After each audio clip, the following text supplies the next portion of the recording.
Hey, I'm Eric Haugen. Here's all my digital information, my website, my Patreon, my Instagram.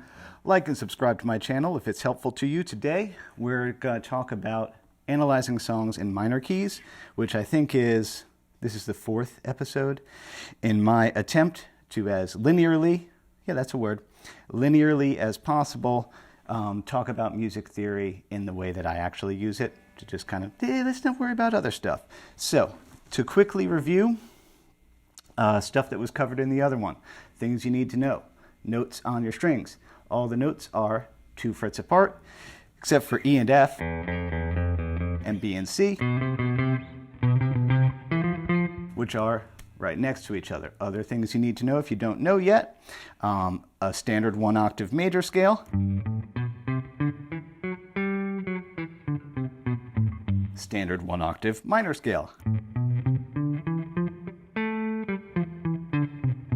Click, click, those things. And then in our major key, what the chords are, as in like 1, 4, and 5 are major, 2, 3, and 6 are minor. And then similarly, which is where we are today, our minor key, that 1, 4, and 5 are minor, flat 3, flat 6, flat 7 are major, and then there's always the weird one. So you know all that. Good job. If you don't, go back and watch those videos, or watch somebody else's videos who explains it also. Whatever you got to do to know that stuff, it's going to help. Then the next thing you want to do is songs you already know or future songs that you're going to know. Yeah, that's a way to put it. You want to take a little bit more time after you've learned how to play them to stare at the chart and be like, well, what key is this in? And what are the chords? And what is this movement that I'm seeing here? Because that's learning music, not just learning guitar. And I've had this epiphany yesterday. I was walking around, taking a walk around my neighborhood. I was like, oh, that's my thing. I'm a good guitar player. I like to play guitar a lot, but really, I like to teach music, not just guitar. All right, so let's pick a famous song that I'll probably get a copyright strike for. California Dreamin'.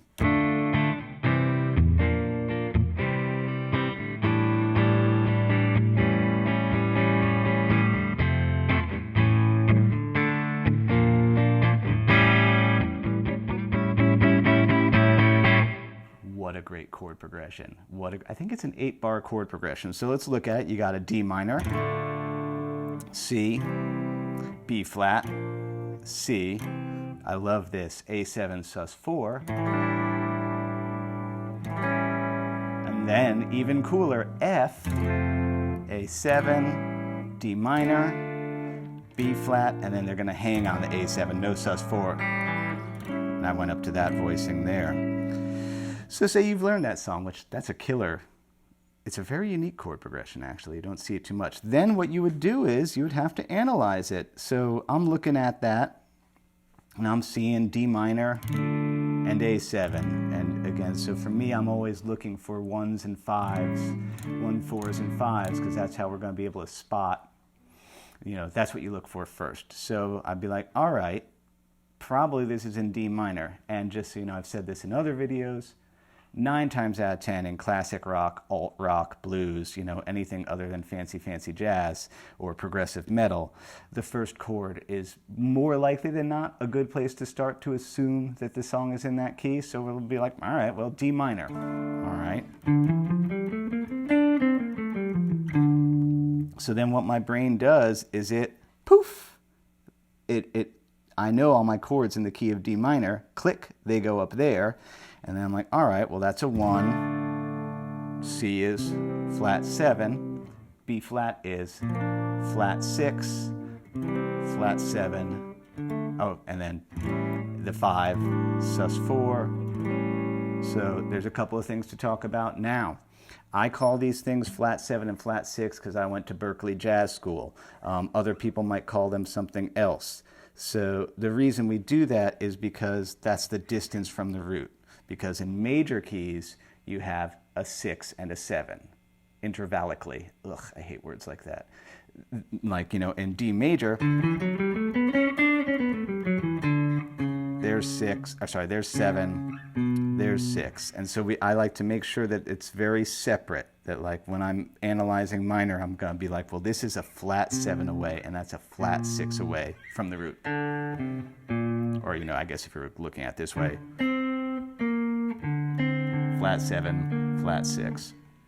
So that later on, and honestly even today, when things are morphing around and kind of moving between 2 keys or borrowing from each other, it's very clear, oh, okay, that flat 7 got borrowed from the minor. Because if 7s are the same in both major and minor, you're wrong. They're not. Okay.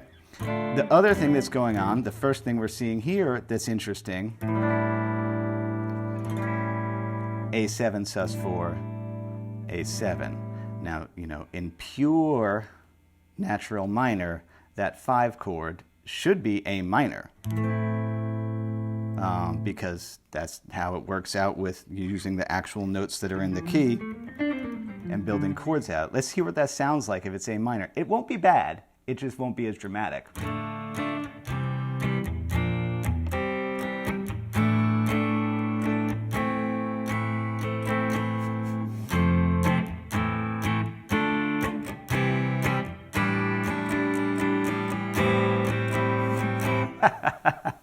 Kind of sucks.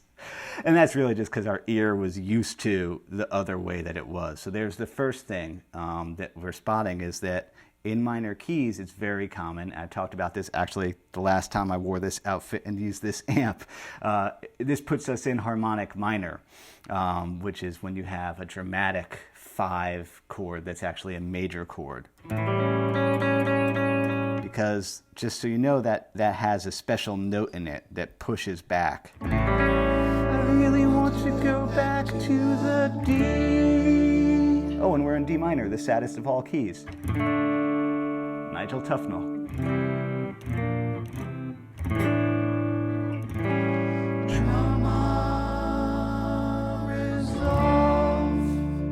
So that's one of the first things you'll see with minor, which brings me to a detour.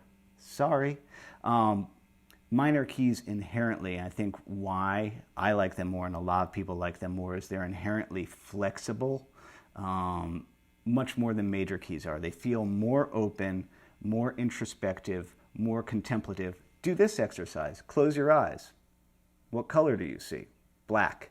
It's like, to me, I think minor keys actually, the darkness of minor keys actually kind of more lines up with the introspection of the human mind. And I think that's why they work better, or like are more appealing and draw us in.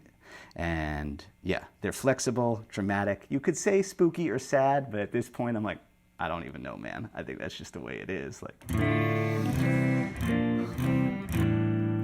and then, okay, so we did that first half and I detoured like I do. I love the F, because the F here is actually like sneakily being like, by the way, this song is like actually like D minor is the relative minor of F major, which I've talked about this in other videos, the duality thing, that for every major key, there's a minor key that's the same DNA that's related. F major and D minor are brothers. One has a drug problem, one is very responsible.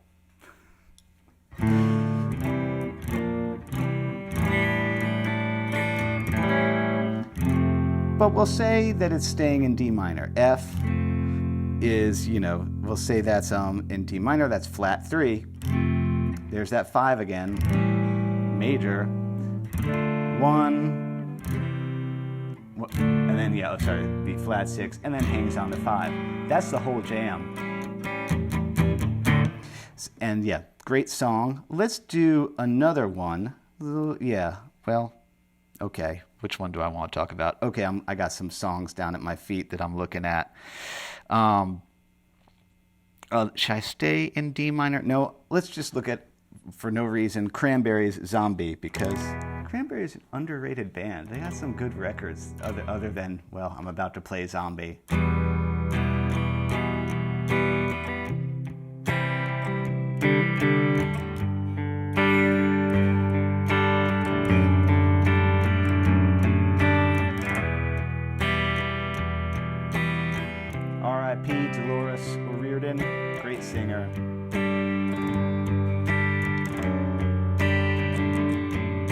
All right, so you would just do the and by the way, yeah, this progression, well, let's talk about it. All right, you just go be like, well, it's probably E minor if it started on E minor, and it is. So if this is E minor, my brain is like, boosh, there's all my chords in E minor. So this would be 1, flat 6, flat 3, and then a walk down, G over F sharp, which is a garbage chord by itself. You would never start a song like this. Actually, I said that and now it sounds kind of cool.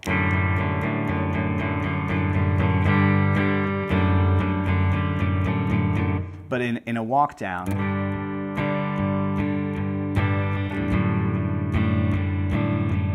that dissonance feels really good. There's a moment where it just falls apart, where your ear is like, I don't know what's happening right now. And so yeah, that's a flat 3, and you'd still call that a flat 3, just you'd call it a walk down. Sometimes you might see people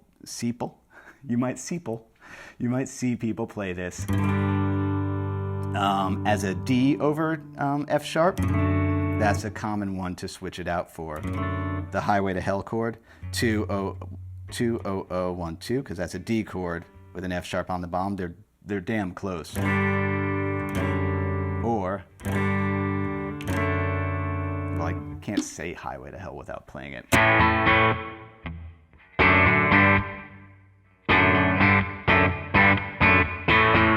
played that in another video the other day. I love AC/DC. So yeah, that one, the 1, flat 6, flat 3. You could say a flat 7, or you could just say, still a flat 3, walk down. Now let's talk about some of the things that might trip you up. One of the biggest things that I think will trip people up when analyzing stuff that's in minor keys, say we'll stay in E minor, you'll see stuff like this.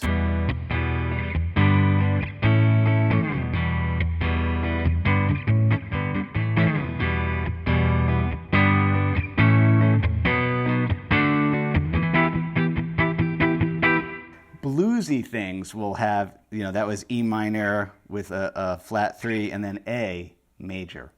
And yeah, so just like oftentimes the 5, what is this? Just like oftentimes the 5 will be raised to become major, just because, again, minor's flexible. It be like that. The 4 sometimes will become major. You could be a nerd and be like, well, actually, it's a Pythagorean, but really, it's just something that happens. And that can mess people up, because sometimes students who are getting good at this will be like, well, wait, but then it has an A major and a B major. Like, what is this? Is this harmonic minor? Is this Dorian? You're like, well, when things go bluesy, stuff happens. Blues, okay. Detour 2, there's 3 tonalities of music. If we're dealing with like standard stuff, alt rock, classic rock, blues, etc., stuff that you and I probably like in common. Good taste, my friends. It's either going to be major key, minor key, or blues. And like blues is this nebulous intersection between the two. It can skew major for like country blues, or or it could skew minor. So to me, it's like the extremes are major and minor, and then blues just floats between the two. And that's why blues is fun to play, and that's why we like blues. So watch out for that.